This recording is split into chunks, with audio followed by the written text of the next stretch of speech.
bir görüntü. Tamam mı? Hiç buraya bak, normal rutin devam edin. Hemen istediğim ülkelerinde. Diş çürükleri günümüzde ciddi sorunlardan biridir. Yiyip içtiğimiz yemek artıklarının ağızda kalması ve günlük bakımın yapılmaması sonucunda ortaya çıkar. Bizim istediğimiz günlük bakımların yapılmasıdır. En kötü kabul edebileceğimiz sabah ve akşam fırçalamadır. Mümkünse günde 3 defa fırçalama istiyoruz. Tabii sadece fırçalamayla birlikte değil, bunu dişlerin arasındaki yemek artıklarında uzaklaştırılması için diş ipinin kullanılmasını tavsiye ediyoruz. Çocuklarımızı bu anlamda doğru yönde yönlendirmemiz gerekiyor. 9 yaşında bile kazanılmış olan bu tip alışkanlıkların gecikmiş olarak kabul ediyoruz ki daha önceden rol model olarak kendimizin yaptığı fırçalamalarla çocuklarımıza bunu göstermemiz gerekiyor. Çocuklarda özellikle kış zamanlarındaki burun tıkanıklarına bağlı olarak ağız solunumunun gerçekleşmesi çene büyümesini olumsuz yönde etkilemektedir.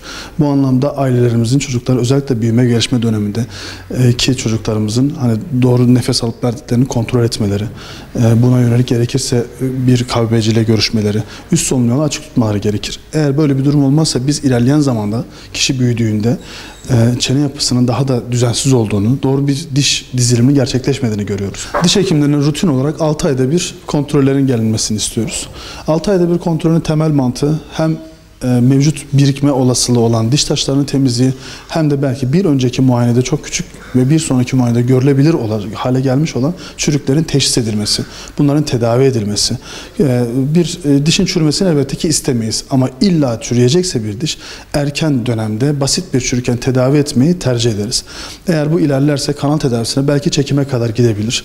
Kişideki diş kayıpları diş eti problemlerinin de yanında ortaya çıkaracaktır. Bu istemediğimiz bir durumdur. Bu nedenle bütün vatandaşlarımıza tavsiyemiz en az 6 ayda bir kontrollere gelmeleridir. Diş eti sağlığı bizim için çok önemli.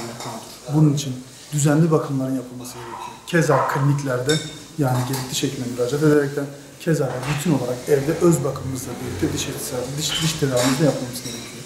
Ki şunu bilmemiz gerekir. Diş tedavimizi, diş bakımlarımızı yapmazsak kaybedeceğimiz dişleri bir daha bulamayız. Yani mevcut olan dişlerimizin parayla karşılığı yok. Net diş tedavisi ihtiyacım var.